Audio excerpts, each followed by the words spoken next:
आज के वेंटेज point zero में हम तीन अहम तरीन इदारिये मौजूद गुफ्तगू बनाएंगे। पहला इदारिया डॉन अखबार से और इसका उन्वान है फोर्ट्रेस यूरोप, यानी यूरोप अब एक ऐसा कला बनने जा रहा है जहां एंट्री बहुत मुश्किल हो जाएगी।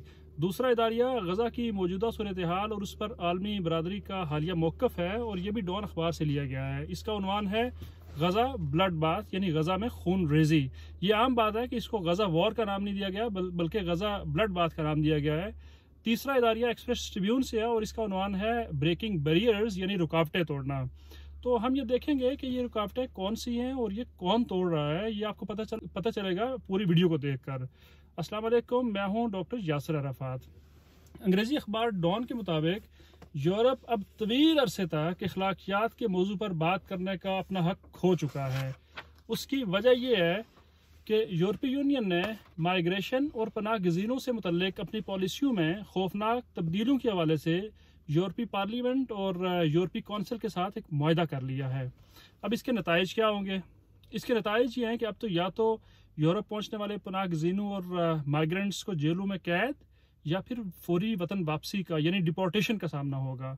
इस पॉलिसी को नस्ल परस्ताना और नफरत पर मबनी करार दिया गया है और इंसानी हकूक़ की तंजीमों ने इसको डेंजरस यानी ख़तरनाक पॉलिसी करार दिया है। इस सिलसिले में तमाम शेनिगन रियासतों ने मुश्तरका हिकमत अमली का ऐलान किया है और ये कहा है कि तमाम पनाह गज़ीनों से फौरी तौर पर निपटा जाएगा। इसका पस मंज़र क्या है? यूरोपीय यूनियन का मौक़िफ़ है कि असाइलम सीकर्स या पनाह गज़ीनों के आने से उन पर एक मुआशी बोझ पड़ता है और वो इकनॉमिक ड्रेन जिसे कहते हैं उसका शिकार हो जाते हैं। लेकिन हालिया सर्वेस के मुताबिक पनाह गज़ीन तो बजाय मुआशी बोझ के मुआशी फ़वाइद का बायस हैं, इसीलिए इससे नस्ल परस्ताना पॉलिसी कहा जा रहा है। बड़ा सवाल क्या है? बड़ा सवाल ये है कि क्या ये पॉलिसी सफ़ेद फॉर्म पनाह गज़ीनों के लिए भी होगी, क्योंकि ये मुआहदा बुनियादी तौर पर तकरीबन मुकम्मल हो चुका है। इसलिए यूरोप को इस बात को मद्देनज़र रखना होगा कि जो लोग भी आज इसके बॉर्डर्स क्रॉस करके आना चाहते हैं वो यूरोप के ही मुतासरीन में से हैं, जिन्हें साम्राज्यत की पॉलिसियों के नतीजे में दरबदर होना पड़ रहा है। जो लोग भी शाम, इराक और अफ़गानिस्तान जैसे मुल्कों से आ रहे हैं वो यूरोप की जलगार का शिकार होने के बाद ही आ रहे हैं। इन लोगों को दोबारा जंग ज़दा, कहत ज़दा और तबाहशुदा मुल्कों में इस तरह से धकेलना यूरोप की अपनी वज़ा करदा इंसानी हकूक़ की पॉलिसियों और उनके रोशन बाब पर एक स्याह धब्बा है। डॉन का जो दूसरा इदारिया है जिसका उन्वान गजा खून रेजी है, उसमें यह बताया गया है कि बैनुल-अक़वामी मुनाफ़िक़त जो है वो अपनी पीक पर पहुंच चुकी है और इसकी एक झलक जुमे वाले दिन यूएन सिक्योरिटी काउंसिल के इजलास में नज़र आई है, जब इंसानी हमदर्दी की बुनियाद पर मदद के लिए तो करारदाद पास की गई, यानी ह्यूमैनिटेरियन एड के हवाले से तो करारदाद पास की गई, लेकिन रियासती दहशत गर्दी या स्टेट स्पॉन्सर्ड टेररिज्म जिसे कहते हैं उसके हवाले से इसराइल के हवाले से मुकम्मल तौर पर खामोशी है।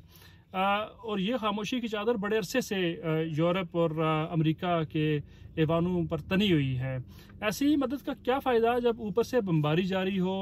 अमेरिका जो है उससे पहले तमाम करारदादों को वीटो करके इसराइल को खुली छूट देता आ रहा है। शर्मनाक बात यह है कि इसराइल ने इस मदद वाली करारदाद को भी मुस्तरद कर दिया है। गजा में इंसानी अलमिया या ह्यूमैनिटेरियन क्राइसिस ऑलरेडी जन्म ले चुका है। भूख, खून और मौत का रक्स जारी है। रिपोर्टर्स खुद एक रिपोर्ट बनते जा रहे हैं। अब तक 68 यानी 68 सहाफ़ी मारे जा चुके हैं।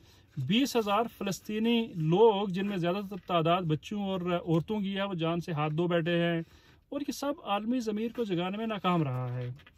फ़लस्तीनी 1948 के नकबा जिसे कहते हैं या कैटेस्ट्रॉफी या एक बहुत बड़ा बहरान, उससे लेकर आज तक यूरोप के किए गए मुजालिम और गलत फैसलों का नतीजा भुगत रहे हैं।